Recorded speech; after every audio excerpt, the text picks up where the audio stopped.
सभी राजराजेश्वर बाबा की पवन धरा पर विराजमान आप सभी श्रोता भाई बहन, कथा के मुख्य यजमान श्री राम अवतार जी चौरसिया जी की स्मृति में एसपी चौरसिया, शांति कुमार जी चौरसिया, नीलेश जी, संदीप जी, पंकज जी, रुपेश जी चौरसिया, चौरसिया परिवार एवं श्री जगदीश प्रसाद जी दुबे, विजय जगदीश प्रसाद जी दुबे आकोला द्वारा ये पावन शिव महापुराण की कथा श्रवण करने का सौभाग्य आप और हमको मिला है। बड़े भाग्यशाली हैं। महाराष्ट्र की संतों की पावन धरा पर निवास करने वाले सभी संत, साधु, गुरुजन, ब्राह्मण जन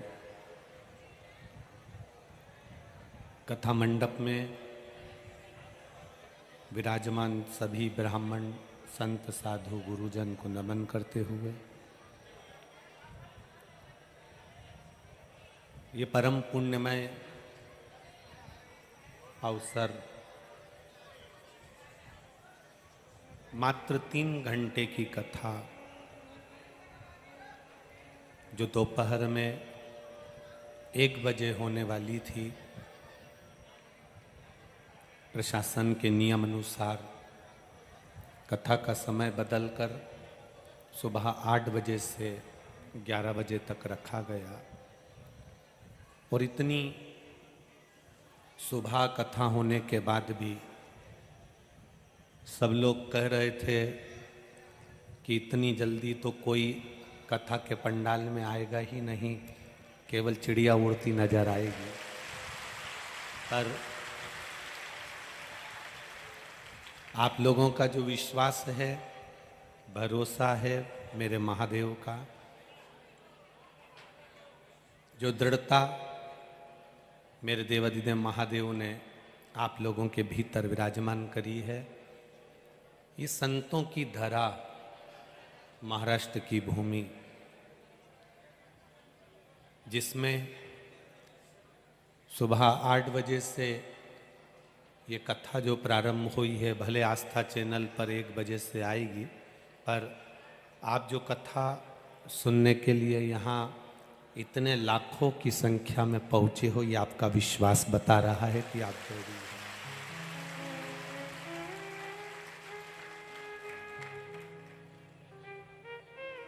बहुत आश्चर्य है लोगों को, सुबह 8 बजे कैसे होगा, कैसे होगा, कैसे होगा। रात्रि को 3 बजे से हम देख रहे थे, जहां हम ठहरे हैं वहां से हाईवे पर 3 बजे से लोग पैदल चलते हुए नजर आ रहे थे। इतना रात्रि को 3 बजे से लोगों का भाव, लोगों का विश्वास और लोगों की दृढ़ता इतनी है। और खाली न जाता कोई दर से तुम्हारे, खाली न जाता कोई दर से तुम्हारे, मैं भी खड़ा हूँ नन्हे बाहें पसारे, अपने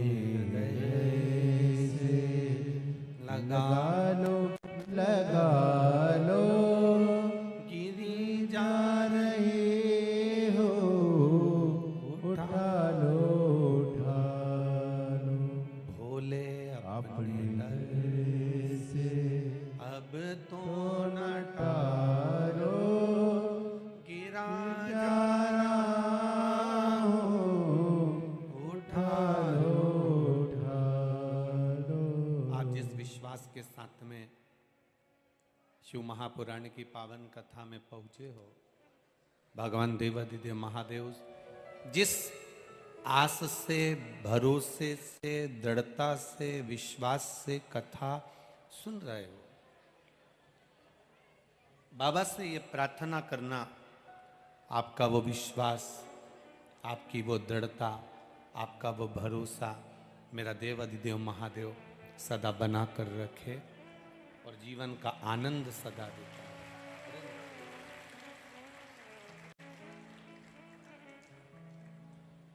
मूल है, रामचरितमानस में कहा गया शंकर विश्वास रूपिण। महाराष्ट्र की यह पावन धरा, राजराजेश्वर की यह पुण्यमय भूमि, आनंदमय भूमि पर जो कथा मिली है, ये कथा विश्वास की है। श्री स्वामी समर्थ शिव महापुराण की कथा आकोला वालों को मिली है। समर्थ का मतलब ही सामर्थ्यता से होता है। समर्थ का मतलब ही होता है कि जिसके पास में कोई कमी ना हो, वो सामर्थ्यवान है, स्वयं में समर्थता है उसमें।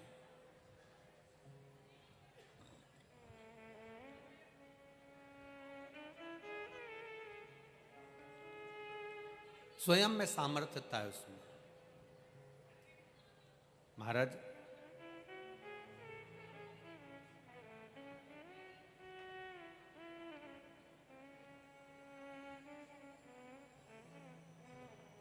जब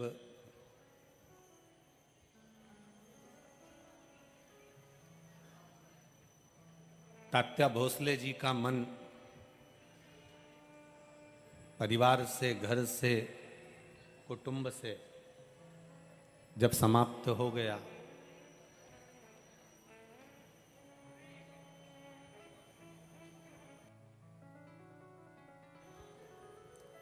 तात्या भोसले जी का मन जब हर जगह से अलग हो गया, तब तात्या भोसले जी ने एक विचार करा कि मैं अब जाऊं तो जाऊं कहां। जिसको परिवार से धक्का मिल जाता है, कुटुंब से धक्का मिल जाता है, जिसको हर जगह से चोट दे दी जाती है, हर जगह से धक्का दे दिया जाता है, हर जगह से उसको धकेल दिया जाता है, ठोकर लगा दी जाती है, हर जगह से जब वो ठोकर खा लेता है तो फिर वो किसी न किसी सदगुरु की शरण में चले जाता है, किसी न किसी गुरु की शरण में पहुंच जाता है। तात्या भोसले जी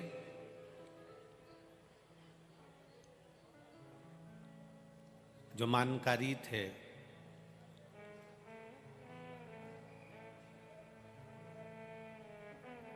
राज्य की सीमा का जिनके पास में कार्यभार था, उन तात्या भोसले जी ने विचार करा, मुझे परिवार अच्छा नहीं लग रहा, मुझे कुटुंब अच्छा नहीं लग रहा, मुझे ये संसार ठीक नहीं लग रहा, अब तो मुझे मेरे प्राणों को त्याग देना चाहिए, अब अंत समय की ओर मुझे चले जाना चाहिए। ठोकर लगने के बाद में, चोट लगने के बाद में, जगत के लोग जब आपको ताना दे देते हैं, जब गाली दे देते हैं, अपशब्द कह देते हैं, आड़ा टेढ़ा कह देते हैं, अपशब्द पर अपशब्द कह देते हैं, तब ये मन क्षुब्ध हो जाता है, फिर ये मन कहीं लगता ही नहीं। अब तो ऐसा लगता है कि प्राणों को त्याग देना चाहिए।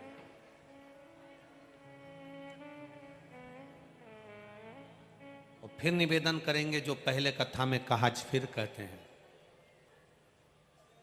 दुनिया के लोगों पर विश्वास करोगे एक दिन टूट जाएगा, दुनिया के लोगों पर भरोसा करोगे एक दिन धोखा दे दिया जाएगा, पर मेरे महादेव पर विश्वास करोगे और भरोसा करोगे तो कभी वो धोखा नहीं देगा।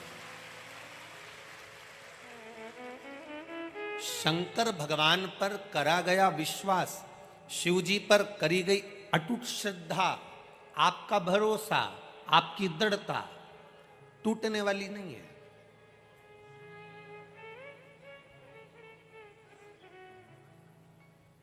अब आप लोग इतनी संख्या में रात्रि को 3 बजे से सुबह 8 बजे कथा है, तो 3 बजे रात से आप लोग आके बैठे हुए हो, जगह संभाल रहे हो, बैठने की व्यवस्था देख रहे हो। ये सब चीज आप ध्यान में लिए हुए हो कि मुझे 3 बजे रात से आपने अपने घर से निकले होगे, काम करा होगा। अब जरा विचार करिए कितना परिवार का त्याग करा, अपनी निंद्रा का भी त्याग करा। नहीं तो तुम सुबह 7 बजे से पहले नहीं उठो। सुबह 7 बजे से पहले नहीं उठो। और वो तो कोई विशेष अगर घर में शादी हो, फंक्शन हो, तो तुम भले 6-5 बजे उठ जाओ, तो भी घर में भी कार्यक्रम होना, तो तुम 6:30 के पहले तो जगो ही नहीं।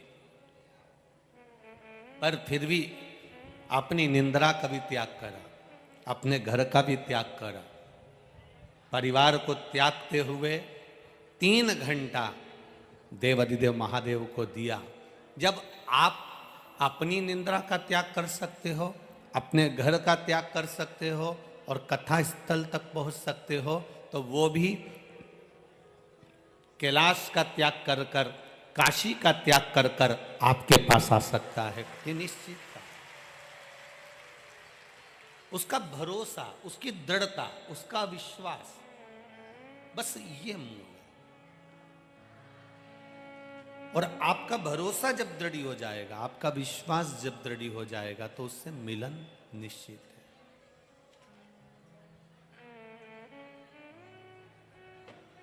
आप जितना भरोसा कर सकते हो उतना करिएगा। महाराज त्यात्याजी भोसले जी, जिन्होंने अपना घर, अपना परिवार, जहां से उनको ठोकर मिली, जहां से उनको अपशब्द कहा गया, जहां से उनको ताने दिए गए, और उनके वैभव को, उनकी सत्ता को, उनके धन को, उनकी दौलत को हड़पने का प्रयास किया गया। श्री स्वामी समर्थ शिव महापुराण की कथा कहती है कि संत के पास, गुरु जी के पास, भगवान के पास में किसी लोभ या लालच से नहीं जाना हमको। तेरे मंदिर में आना मेरा काम है और मेरी बिगड़ी बनाना तेरा काम। किसी लोभ या लालच से हम भगवान के मंदिर ना जाएं, किसी लोभ या लालच से हम परमात्मा की शरणागति में ना जाएं। आप यहां पर भी कथा में आओ ना, तो निवेदन है कि भीड़ बढ़ाने के लिए मत आना और किसी लोभ से मत पहुंचना। भीड़ बढ़ाने की जगह आप ये प्रयास करना कि मैं कथा में जा रही हूं तो मेरी भक्ति बढ़े, और लोभवश नहीं, परमात्मा को पाने के लिए मैं कथा में आई हूं और मेरा भोलेनाथ मुझे मिलेगा, ये निश्चितता तो प्राप्त जरूर होगा, मिलेगा जरूर। कितना अच्छा भले प्रशासन ने कहा कि दिन में कथा नहीं करना है। सुबह के समय का समय प्रशासन ने दिया 8 बजे से 11 बजे का, पर उन्होंने नहीं दिया है। ये तो राजराजेश्वर बाबा की कुछ कृपा प्रशासन पर हुई होगी जो उन्होंने सुबह 8 बजे का दिया। बाबा राजराजेश्वर जो जिस नगर में जहाँ का राजा होता है, उस राजा को सबकी प्रजा की प्रकर रहती है। राजराजेश्वर कहते हैं उसे आकोला का, उसको अपनी प्रजा की चिंता है। अगर ये 1 बजे से कथा में जाएगी तो इसको 2 घंटे पहले कथा में जाना पड़ेगा, मतलब 1 बजे की कथा है, मतलब 10 बजे निकलना पड़ेगा। 10 बजे कथा के लिए जाएगी, कथा समापन होगी 4 बजे। 7 बजे जब यहाँ से 6 बजे तक लाइन से लगकर ट्रैफिक में जाती जाती शाम को 7-8 बजे जाएगी, तो इनका दुकान, व्यापार, व्यवसाय सब कहीं ना कहीं थोड़ा बहुत रुक जाएगा। इसलिए राजराजेश्वर राजा कहते हैं उसको अपनी प्रजा की चिंता लग गई कि किसी की दुकान भी खराब नहीं हो, व्यापार भी खराब नहीं हो, तो उसने सुबह से कथा रखी। इसी को राजराजेश्वर कहते हैं, इसी को राजा कहते हैं। जिसको अपने प्रजा की चिंता है।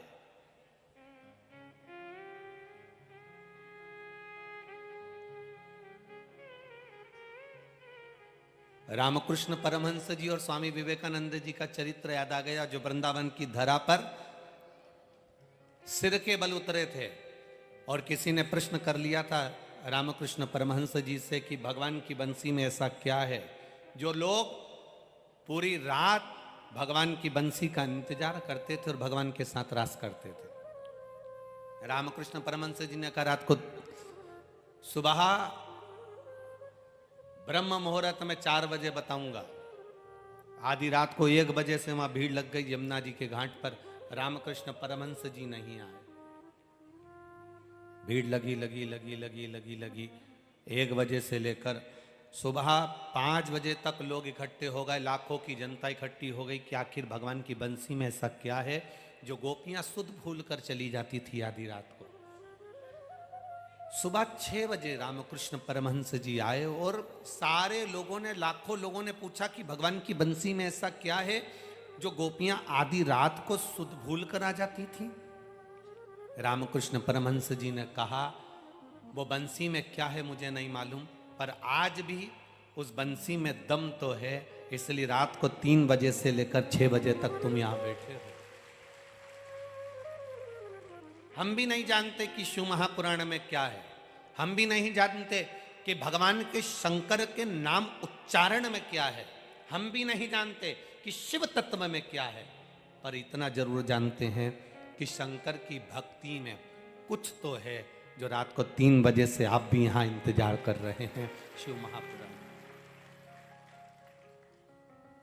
एक दृढ़ता के साथ में, एक भरोसे के साथ में, एक विश्वास के साथ में।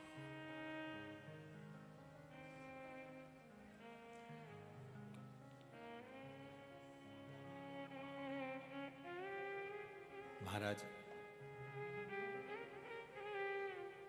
तात्या भोसले जी ने परिवार को, कुटुंब को, रिश्तों को, नातों को त्याग कर किसी गुरु की शरणागति ग्रहण करने का मन में भाव बनाया। मौका मिले जिंदगी में, बहुत लंबी जिंदगी नहीं है मनुष्य का, जीवन बहुत लंबा नहीं है। पहले तो गारंटी भी थी कि ये 100 साल जी जाएगा, अभी तो किसी की गारंटी भी नहीं कि 100 वर्ष तक जी जाएगा। किसका भरोसा है? एक क्षण का भरोसा नहीं मानव देह का, कब प्राण छूट जाए, कब जाना पड़ जाए, कब इन प्राण के पखेरु उड़ जाएं, इसका किसको अंदाजा, इसका किसको ज्ञान? हम होएं, आप होएं, चाहे दुनिया का कोई व्यक्ति हो, कितना बड़ा भी वो भाग्य का वक्ता क्यों ना हो, कितना बड़ा भी वो भविष्य का वक्ता क्यों ना हो, पर मृत्यु पर उसका कोई कमांड नहीं हो सकता। मृत्यु सत्य है, इसलिए कहा जाता है राम नाम सत्य। मृत्यु की सत्यता है, उसको कोई नकार नहीं सकता। और जब मृत्यु सत्य है तो उसका विचरण, उसका विचार करना, उसका चिंतन करना। तात्या भोसले जी ने विचार करा कि अब मुझे यहां पर परिवार में, नातों में, रिश्तों में, कुटुंब में, कबीले में नहीं रहना, अब मुझे छोड़कर भगवान की भक्ति की ओर अग्रण्य होना। मुझे भगवान का भजन करना है, मुझे स्मरण करना है, मुझे भक्ति करना है, मुझे मंत्र जाप करना है, मुझे नाम जाप करना है। और तात्या भोसले जी छोड़कर श्री स्वामी समर्थ जी के पास में पहुंच गए।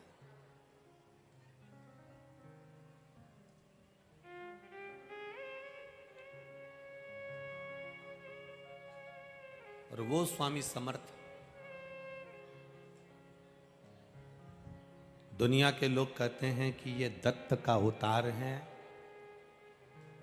दुनिया के लोग कहते हैं ये नरसिंह जी का अवतार है, पर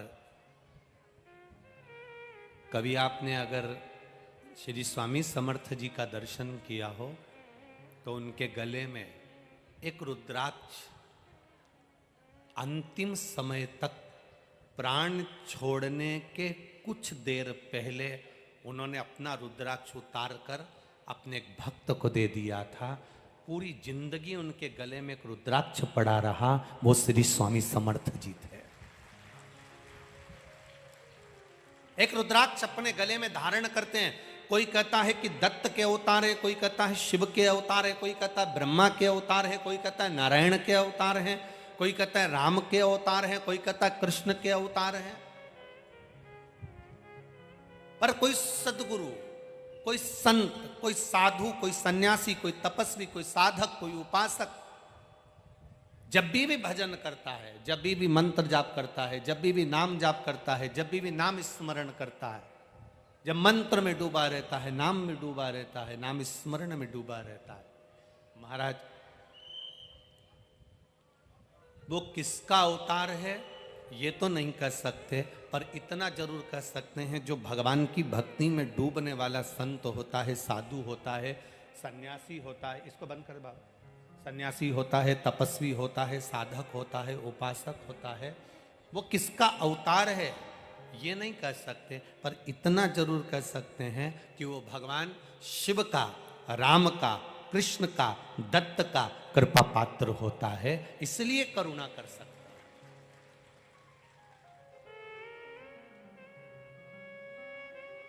तात्या भोसले जी पहुंच गए श्री स्वामी समर्थ जी के पास।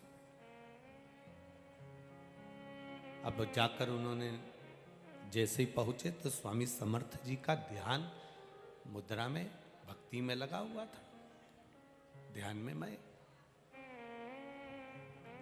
तात्या भोसले जी ने प्रणाम किया तो स्वामी समर्थ जी ने कहा, क्यों मानकारी जी, आपके पास में तो एक क्षेत्र का राज्य है, आपके पास में तो एक क्षेत्र का सारा सुख है, और आप आज संत के पास आकर बैठे हो। बचपन, जवानी, अधेड़ी और बुढ़ापा, इन चार अवस्था में से जो अवस्था आपकी निकल गई उसको निकल जाने दो, क्योंकि जो चले गया वो तो वापस नहीं आ सकता। अभी छत्तीसगढ़ की कथा में, भिलाई की कथा में आपसे कहा था, दुनिया की ऐसी कोई सी दौलत नहीं बनी, करोड़पति से करोड़पति व्यक्ति, धनपति से धनपति व्यक्ति, वैभवपति से वैभवपति व्यक्ति, दुनिया में अभी तक वो दौलत नहीं बनी जो आपके गए हुए समय को वापस ला कर दे दे। दुनिया की दौलत में वो सामर्थ्यता नहीं। दौलत से मकान खरीद लोगे, घर खरीद लोगे, प्लाट खरीद लोगे, शादी कर लोगे, बच्चे हो जाएंगे, कुटुंब, कबीला, सब कुछ हो सकता है। फैक्ट्री, दुकान, जमीन, जायदाद, प्लाट, कॉलोनी, मकान, गाड़ी, बंगला, ब्याह, शादी, सब कुछ दौलत से हो सकता है, पर धन से गया हुआ समय वापिस नहीं ला सकते। तो शिव पुराण कहती है गया समय वापिस नहीं आ सकता, तो एक काम जरूर हो सकता है कि भजन कर कर शंकर जी को एक लोटा जल चढ़ाकर आने वाले समय को संवारा जा सकता है। जो गया उससे मतलब नहीं, जो चले गया उससे मतलबता नहीं रखना। अब जो बच्चा है, हमारी जो अवस्था बची है, हमारा जो समय बचा हुआ है, जो हमारे पास में कीमती समय हमारा जो बचा हुआ है, उसमें हम भगवत भजन क्यों ना करें? हम उसमें राम नाम, कृष्ण नाम, शिव नाम क्यों ना जपें? हम उसमें भगवत स्मरण क्यों ना करें? हम उसे भक्ति से दूर क्यों चले जाएं? तात्या भोसले जी से कहा, तुम तो मानकारी हो, स्वामी समर्थ जी कह रहे तुम मानकारी हो, तुम्हारे पास में सत्ता थी, वैभव था, सब कुछ था, सब कुछ है तुम्हारा, फिर आज संत के पास आने की जरूरत क्या पड़ गई? आज साधु के पास, गुरु के पास आने की जरूरत क्या पड़ गई?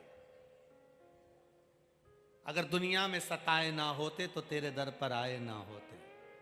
जो दुनिया में ठोकर खा जाता है, सारी दुनिया में सताया जाता है, जगह जगह से अपशब्द कहे जाते हैं, ठोकर लगाई जाती है। जो दुनिया में सताए ना जाते तो तेरे दर पर आए ना जाते। हमें सताया तब तो तेरे पास आए हैं।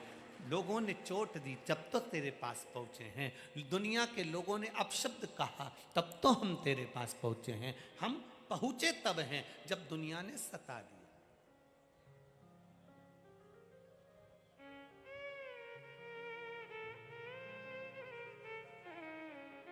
कितने किस्मत वाले हो आकोला वालों, जरा विचार करिएगा, तुम्हारा भाग्य देखिए कितना प्रबल होगा। आज पूर्णिमा का दिन और कथा श्रवण करने को मिल रही है, भाग्य देखिएगा। यहां पर बहुत सारे शासकीय कर्मचारी भी लगे हैं, कोई डॉक्टर होने लगे हैं, कोई पुलिसकर्मी लगे हैं, कोई नगर पालिका के लगे हैं, कोई सेवादार लगे हैं, कोई सेवक में लगे हैं, कोई कार्यकर्ता लगे हैं। कभी जितने भी शासकीय कर्मचारी यहाँ लगे हों, चाहे पुलिस के लगे हों, डॉक्टर के लगे हों, चाहे प्रशासनिक आदि के लगे हों, कभी विचार करना, चित्त बिट्टी में बैठकर, कभी एकांत में बैठकर विचार करना, अभी तक जो नौकरी करी वो दुनिया की करी, पर 7 दिन की नौकरी महादेव की करने को मौका मिला। दुनिया की नौकरी करी, उसने तनख्वाह दी, जो तनख्वाह दुनिया की नौकरी करी, जो तनख्वाह गवर्नमेंट ने दी, वो तनख्वाह पत्नी और बच्चों के काम आई। पर ये 7 दिन की जो नौकरी तुम कर रहे हो सेवा की, ये तनख्वाह वो देगा और उसी के काम आएगी, ये निश्चितता जो उसने दिया।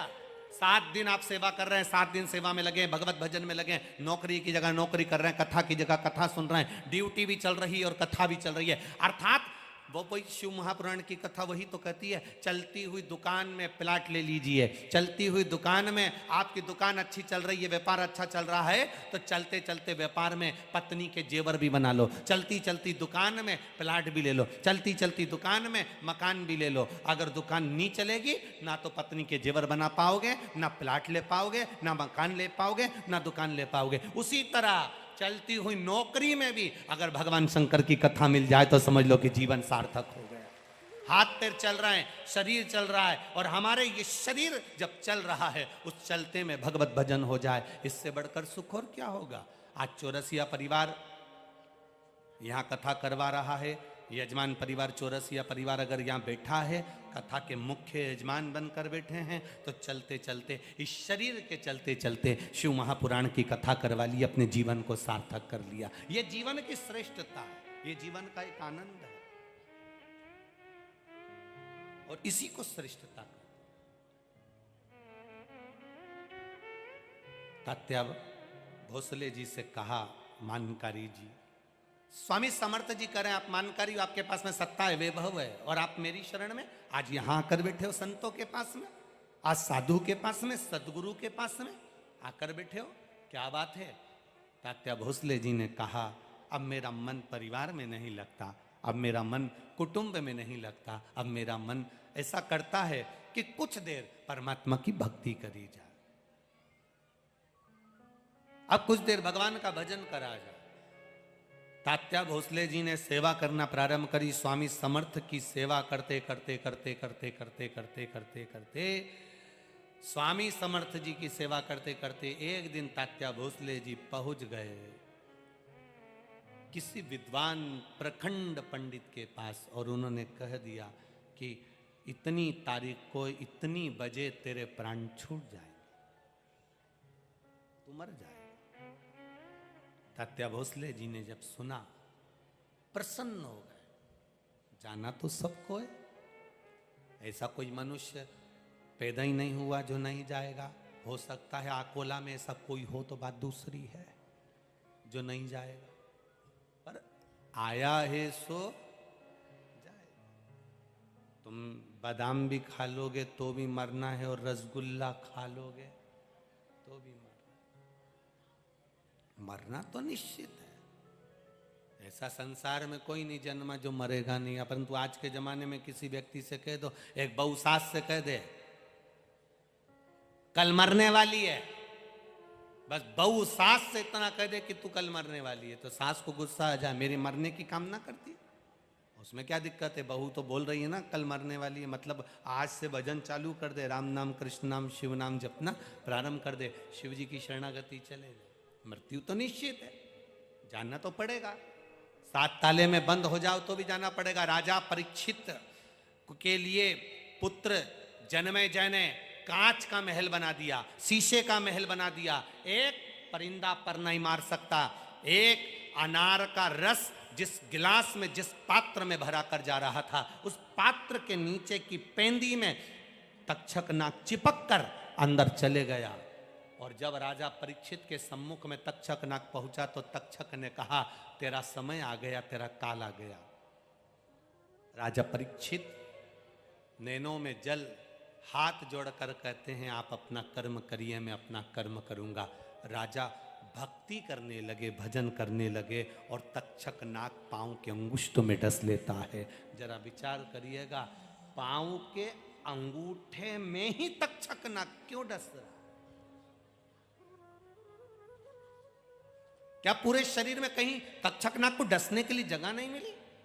पांव के अंगुष्ठ में इसलिए डस रहा है क्योंकि भगवान की भक्ति में राजा इतना डूब गया था कि इसके चरणों को मैं प्रणाम भी कर लूंगा और इसके चरणारविंद का रस तत्व मैं ग्रहण कर लूंगा तो मेरी भी जिंदगी सार्थक हो जाएगी। चरण के अंगुष्ठ में डस रहा। देवी भागवत में लिखा है कि तक्षक नाग ने जब अंगुष्ठ में डसा, परीक्षित के चेहरे पर मुस्कुराहट थी क्योंकि उसको भगवत पद की प्राप्ति थी।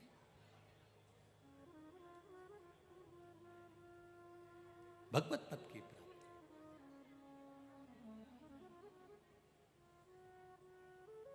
भजन की प्राप्ति, इच्छा। इतनी धूप पड़ रही है, गर्मी पड़ रही है, तपन पड़ रही है, और आप धूप में बैठे हो। यहाँ देखो माताएं बैठी, उधर पीछे देखो तो जगह नहीं, सब भरे पड़े हुए हैं। सारे पंडालों में लोग भरे हुए हैं, धूप में खड़े हुए हैं। अर्थात आपके भीतर कहीं ना कहीं शिव भक्ति तो है, और वो भक्ति है तो काल भी डरता है भक्त के पास आने के लिए। अकाल मृत्यु वो मरे जो काम करे चंडाल का, और काल उसका क्या बिगाड़े जो भक्त हो महा काल का। जो शिव का उपासक है उसके लिए सब सरल है।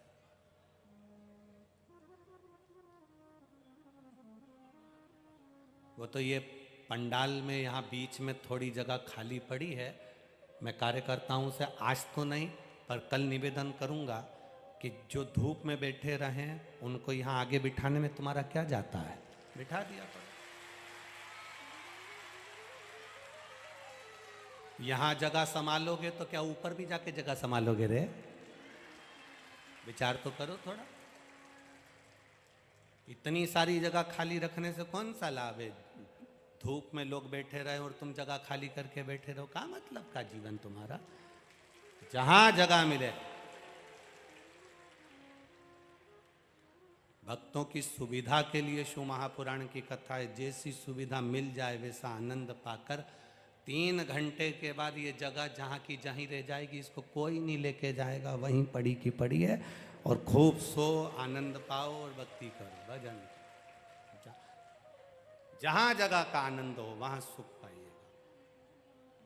खाली न जाता कोई दर से तुम्हारे, मैं भी खड़ा हूँ नन्ही बाहें पसारे। अपने हृदय से लगा लो, लगा लो, गिरा जा रहा हो, उठा लो, उठा लो। शिव कथा कह रही है, भगवान शंकर की पावन कथा रसतत्व ग्रहण करने का भाव वर्णित कर रहा है महाराज। भगवान शिव से अपने हृदय की बात, दिल की बात बाबा देव अधिदेव महादेव से कहिए। जहाँ जगह मिल जाए वहीं बैठ जाओ और दिल से बाबा से प्रार्थना करें, भाव के साथ दिल से बाबा से निवेदन करें। आज बैसाखी पूर्णिमा का अवसर, भगवान शिव से प्रार्थना करें, भगवान शंकर से निवेदन करें, भगवान शिव से अपने हृदय की बात भाव के साथ करें।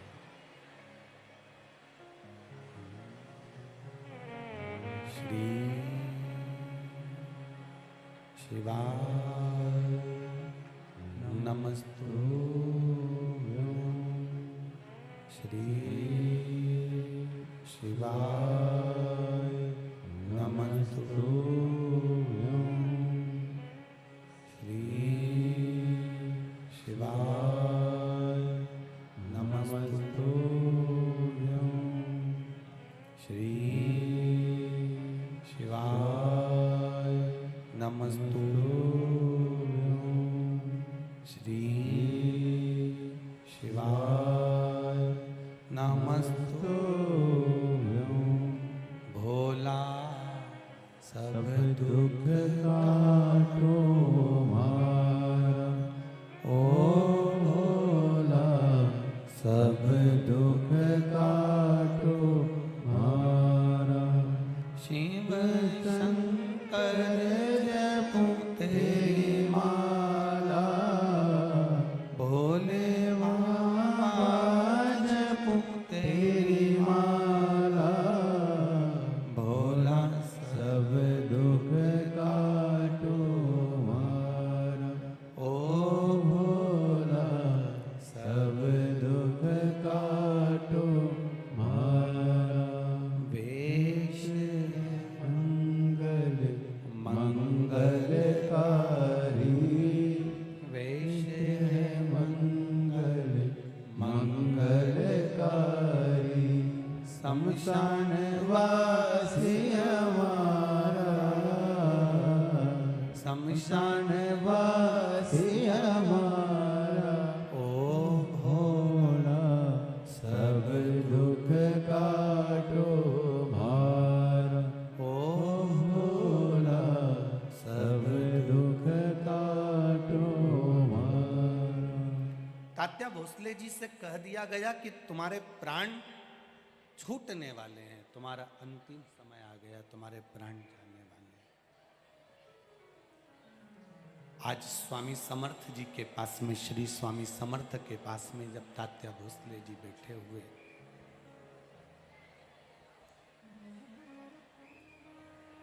चरण दबा रहे थे, श्री स्वामी समर्थ जी के जब चरण दबा रहे हैं, चरण दबाते दबाते दबाते दबाते तात्या भोसले जी के आंखों से अश्रु श्री स्वामी समर्थ के चरणों पर गिरा। जब श्री स्वामी समर्थ जी के चरणों पर अश्रु गिरा, गिरते से ही श्री स्वामी समर्थ जी ने तात्या भोसले जी से कहा, तात्या सुन, तेरी चिट्ठी आ गई, अब तुझे जाना है। तात्या भोसले जी ने कहा, गुरुवर सारा जिंदगी पूरा समय तो मेरा परिवार में चले गया, कुटुंब में चले गया, रिश्ते नातों में चले गया, ये थोड़ा सा जो समय बचा है यह आपको देना चाहता हूं। अगर इतनी जल्दी चले जाऊंगा तो आपकी सेवा कैसे कर पाऊंगा।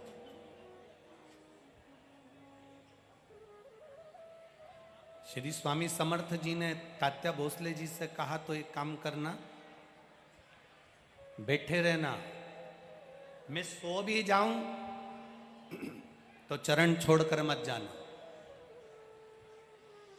सारी दुनिया की दौलत कहीं लुटाई जा रही हो, सारी दौलत, दुनिया का संपदा, वैभव, सत्ता लुटाई जा रही हो, और किसी एक स्थान पर कोई सतगुरु आपको मिल रहा हो, तो दुनिया की दौलत छोड़ देना, पर सतगुरु के चरण मत छोड़ना।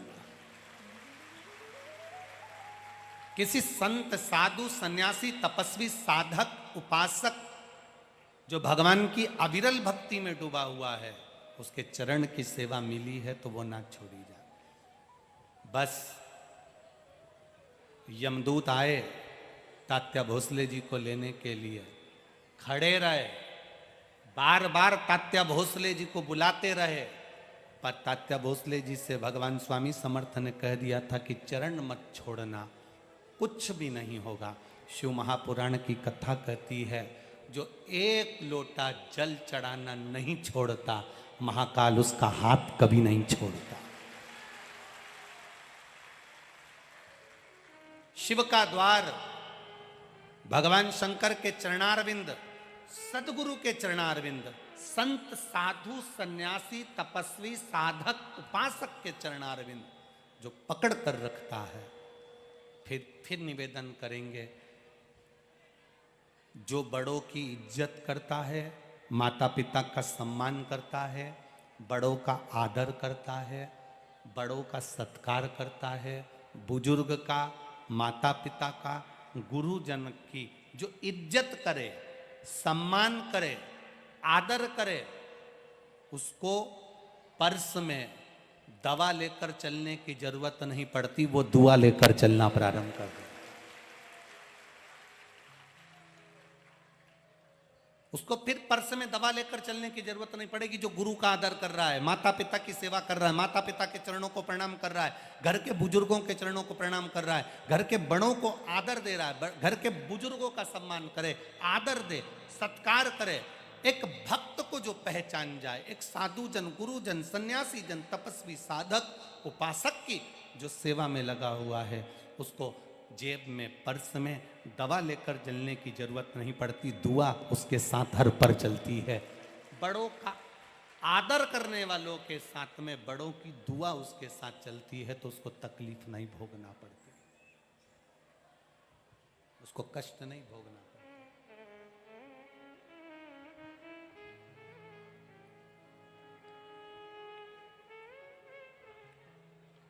भोले मैं तेरी हवा बिच उड़ती जावांगी, बाबा डोर हटो छकेला मैं कटी जावांगी। तात्या भोसले ने चरण पकड़े स्वामी समर्थ जी के, स्वामी समर्थ जी के चरण पकड़े रखे। जब यमदूत चले गए, तात्या भोसले के प्राण बच गए। तात्या भोसले ने स्वामी समर्थ जी से कहा कि गुरुवर, ऐसा आपके पास में क्या है जिससे यम के दूत दूर से ही चले जाते हैं? यम के दूत दूर से ही चले जाते हैं, ऐसा आपके पास में क्या है? स्वामी समर्थ जी ने तात्या भोसले को जो शब्द कहा, इस महाराष्ट्र की पावन धरा पर जितने लोग कथा श्रवण कर रहे हैं और जितने आस्था चैनल और फेसबुक यूट्यूब पर सुन रहे हैं, वो बड़े ध्यान से सुनना। तात्या भोसले जी से स्वामी समर्थ जी ने कहा, तात्या, भजन करने वाला, भक्ति करने वाला, शिव तत्व को जानने वाला, शंकर भगवान के एक रुद्राक्ष को गले में धारण करने वाला, अगर तुम नहीं भी रुद्राक्ष पहने हो, तुम नहीं भी शंकर के मंदिर जाते हो, तुम शंकर के मंदिर में एक लोटा जल भी नहीं चढ़ाते हो, तुम कभी किसी गुरु की शरणागति नहीं गए, पर किसी रुद्राक्ष पहनने वाले के पास या भगवान की भक्ति करने वाले के पास या भजन करने वाले के पास अगर मात्र जाकर बैठ गए हो और उसके शरीर का मात्र स्पर्श भी अगर तुमको हो रहा है, तो यम के दूत बंदी बना नहीं सकते, वो यमदूत भी दूर हट जाते हैं, वो यमदूत भी दूर हट जाते हैं। अकाल मृत्यु वो मरे जो काम करे, चंडाल का और काल उसका क्या बिगाड़े, जो भक्त हो महा। बोल बम का नारा है, आवाज नहीं आई, जरा जम के बोलो, बोल बम का नारा है। एक सहारा, केवल बाबा जी के गले में एक रुद्राक्ष पड़ा हुआ है, उनकी भक्ति बड़ी हुई है, उनका विश्वास बड़ा है, उनका भजन बड़ा है, तो उसका स्पर्श तात्या भोसले जी ने जो चरण पकड़ कर रखा है, मात्र स्पर्श मात्र भी सुख दे देता है। हमारे मराठवाड़ा में, हमारे महाराष्ट्र में,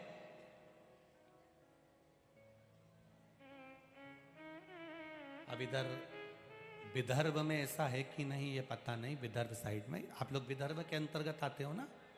अरे बोलो तो जम के।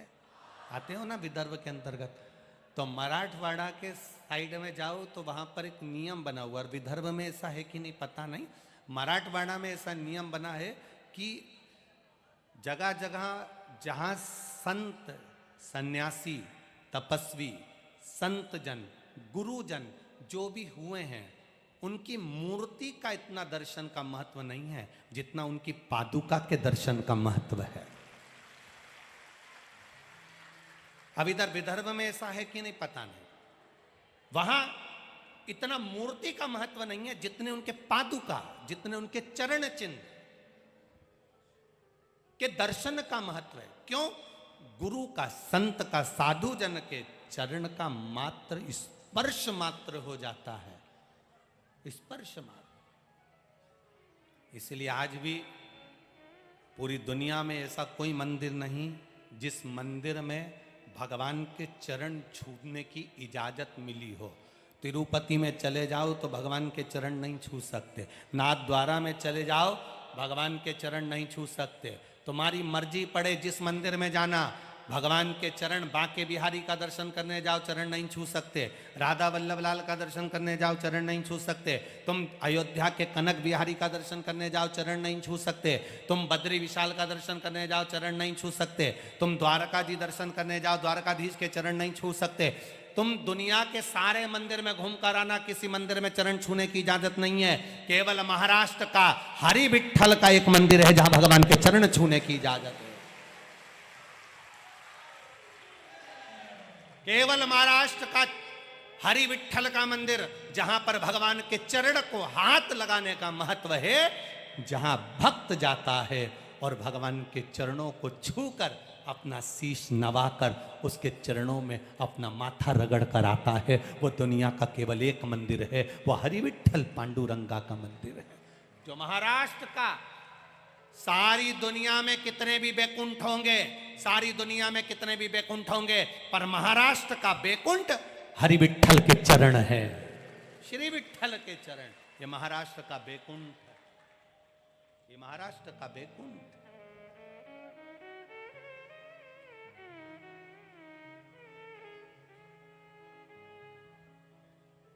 केवल एक बैकुंठ का।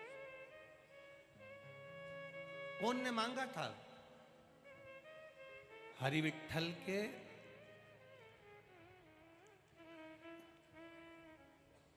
चलो रे महाराष्ट्र वालों जरा बोलो तो रे, उत्तर देना हो तो तुम्हें चौरसिया जी पुरस्कार देंगे पक्का, ठीक है? हाँ हाँ बिल्कुल, हाँ हम कह देंगे ना चौरसिया जी को, वो तुम्हें देने से मना नहीं करेंगे, तुम तो बस उत्तर दे दो। हरि विठ्ठल के चरण का सबसे पहला दर्शन चरण पकड़कर किसने किया था? चलो उत्तर दो रे, बोलो रे महाराष्ट्र वालों, जल्दी उत्तर दो। श्री हरि विठ्ठल के चरणारविंद को पकड़कर उनके चरण के दर्शन की शुरुआत सबसे पहले किसने करी थी? तुकाराम जी ने, नामदेव जी ने, पौंडरिक, पौंडरिक,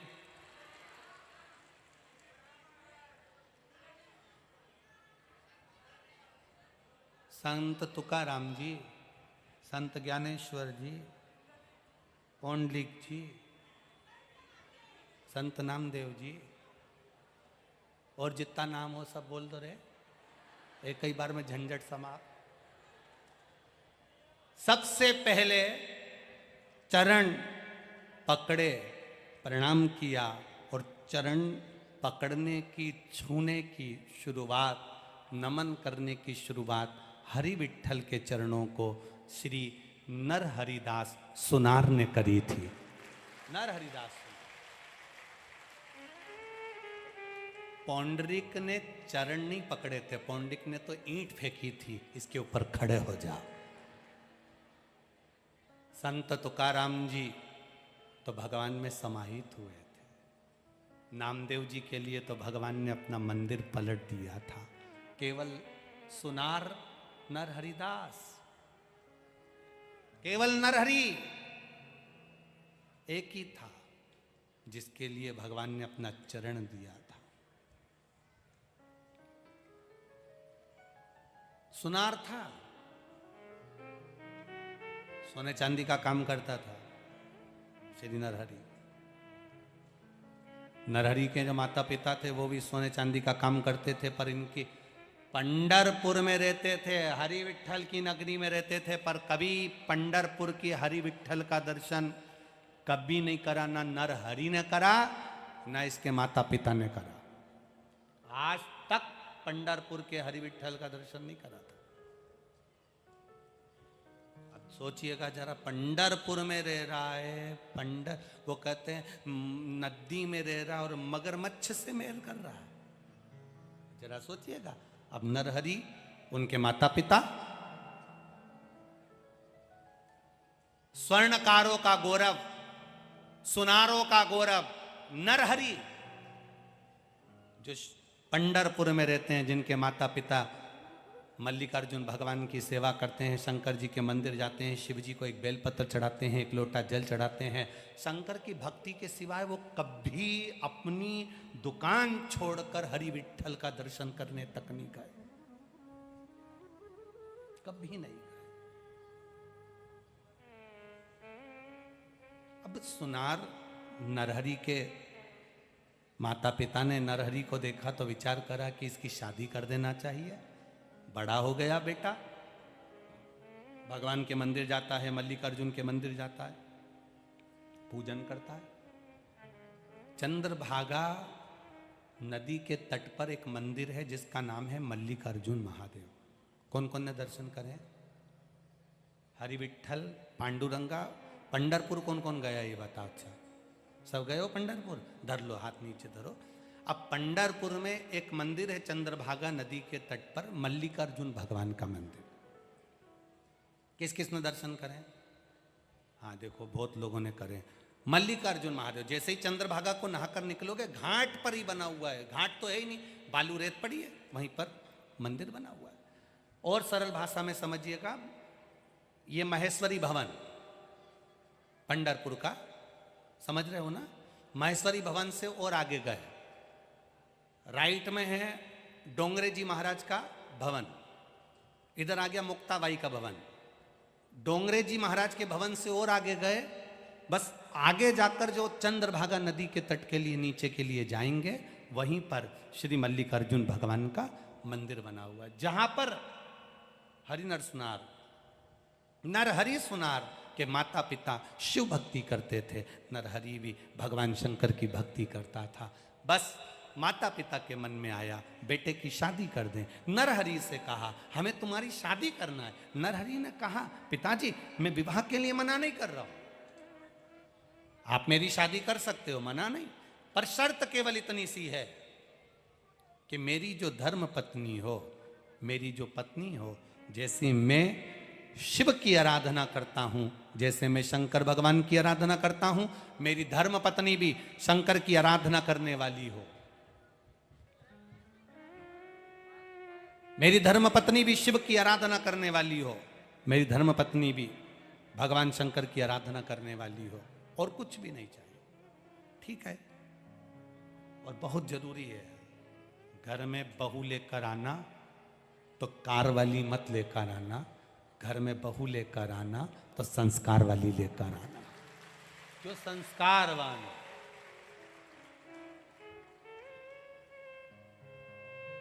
लड़की ज्यादा पढ़ी लिखी है, उसके हिसाब से लड़का देखना। लड़का व्यापारी है, नौकरी करने वाला है, किस्सा लड़का है, उसके हिसाब से लड़की देखना। अब बिजनेस करने वाले लड़के के लिए लड़की देख रहे हो नौकरी वाली, सोच कर बैठे हो बहू आएगी गरम रोटी देगी। अब मालूम पड़ा जगदम्बा आई तो उसी दिन से गरज रही है। कहा मतलब कर रहा।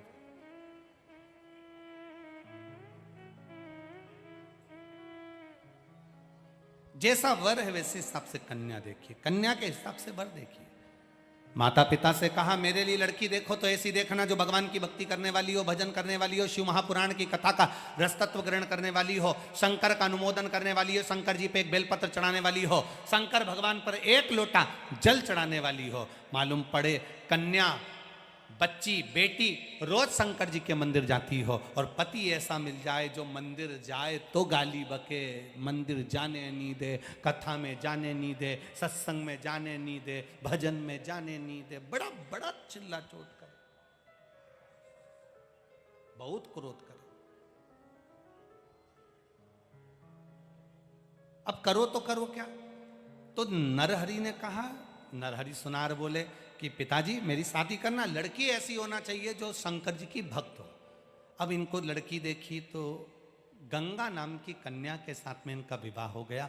शिव की उपासक थी, उसका एक काम था गंगा का, शंकर मंदिर में नंदी के पास जाना और नंदी के पास में जाकर उसको